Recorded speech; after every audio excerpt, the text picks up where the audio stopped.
12th of the 1st, 2017, radio production. This is Pop Hour with MD and me. Next slide, please. So this is our audio. With the content we have interactive games which are called Pop or No and Guess the Pop Intro. These kind of games are where listeners can interact and do like fun things like quizzes and stuff like that.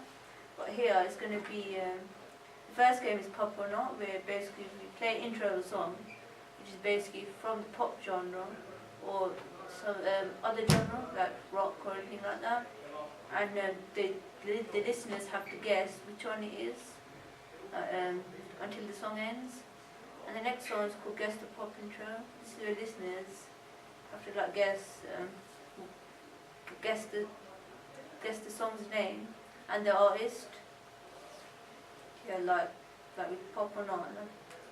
So one song they'll have to guess it if it's pop or if it isn't pop. Yeah, that's the first game. Yeah, so for the Pop or Not, pop, so you play part of the lyrics from a pop song and then part of the lyrics from a rock song, and they have to guess which one's which. Okay, good.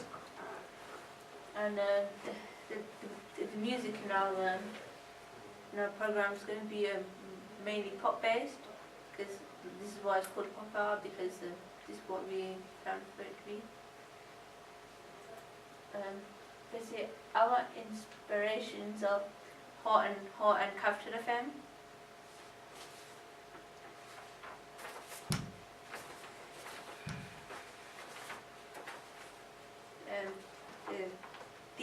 These are really popular mainstream radio stations, known for their selections of music which are basically brand new, off the charts. Yeah, and especially for the interaction with the viewers. For example, games, social media, having conversation and banter, like phone-ins with the audience, things like that. So the clip I'm about to show is going to be based, so one game that Capital FM's host in an evening when Kemp does with a band or artist.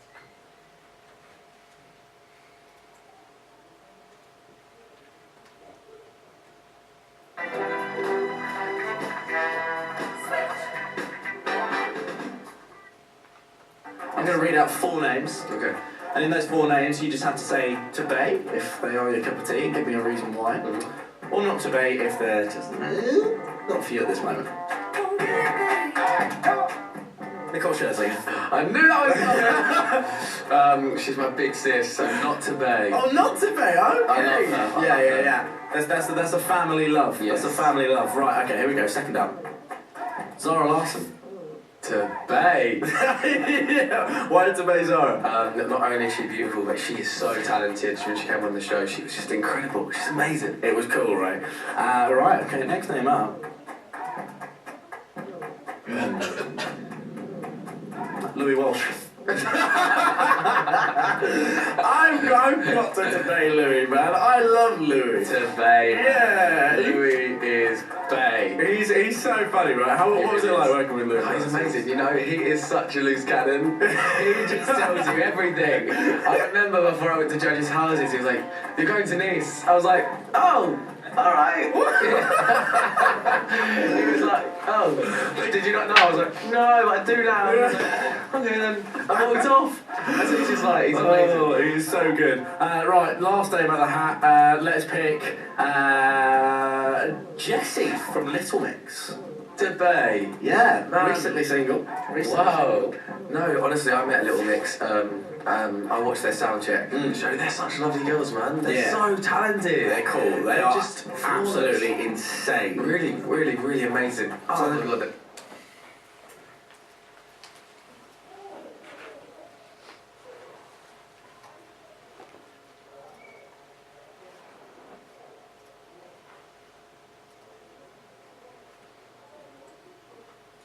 So here's a technical and production issues. First one is not knowing how to use Adobe Audition properly or at all. Keep going, Zara. and that could slow us down in terms of production time.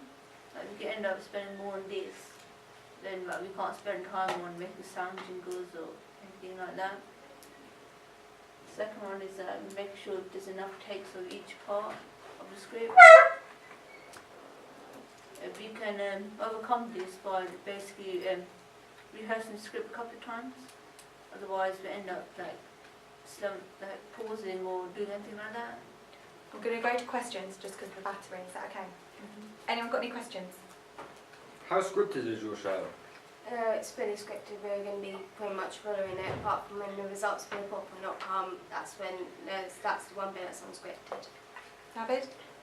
You know your game, Pop or Not, because you said you play the lyrics, so I am guessing that it will be you actually play the lyrics, part of the lyrics from the actual song. Yeah.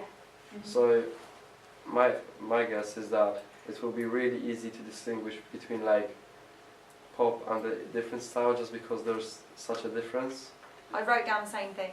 So Yeah. if you had a lyric from the Foo Fighters and a lyric from Little Mix, if I'd never heard Foo Fighters before, I'm going to know that that's not pop because I can hear the chords and the drums and so on. Okay. So what could we do to rectify that? We could just have the lyrics up and not the actual song. You could read the lyrics out, Yeah.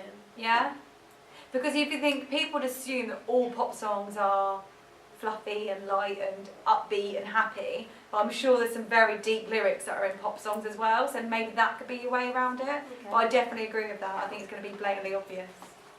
Yeah? Yeah. I was just wondering what's the sort of ratio you were going with between speech and music in your It'd be more speech, so more music rather, so 80% music, 20% speech really. And music selection is coming from? Like charts, new releases, things like that that go within the pop genre. Okay. Yeah? If you're, so for example, as you said, it's going to be like 80 music, 20 speech. How are you planning to cover your topics within that 20% or within the hour? It would be like there's discussions between us, so we'll say a few words about what we think of a song that's about to play and things like that, or songs that are after it. So your discussions are just about the songs that you play? Yeah. mostly. Emily and Zara's script, having read it, I can help you with that one. It's very much, hi, welcome to Pop Hour, or whatever, let's go in with our first song. So very much like Capital, the presenters don't really talk much, it's basically lots of links. And that's why they're managing to achieve 80 to 20 from music to speech, because it's primarily scripted links, isn't it? Yeah. So it's just links between each song, and then there'll be Pop or Not and the other Guess the Lyrics, of the two segments, which will probably take up 10%. The other 10% is literally just scripted links between each song, because it's a pop hour. What gave you the idea to use pop as the music genre in your hour? Because we're both really interested in it, and as the charts are more recommended towards pop rather than other genres, depending on the radio station you listen to. Did your research suggest pop was the favoured genre of music amongst the people in your target audience? Yes. Did I steal your question? Yeah. Yes, You're on my wavelength, well done. Yeah, it is. It was mainly from our focus groups and our targets and the questionnaires that we realised pop's the more popular genre of music. And that's interesting because other people that have pitched before you have mentioned the need to include an element of pop, which I found surprising. I wouldn't have assumed pop was the most preferred genre amongst your age group. David? Wait. As your show is based on the pop genre, there are different like sort of types that relate more to male or female gender. So, do you have like a plan to balance the gender equality?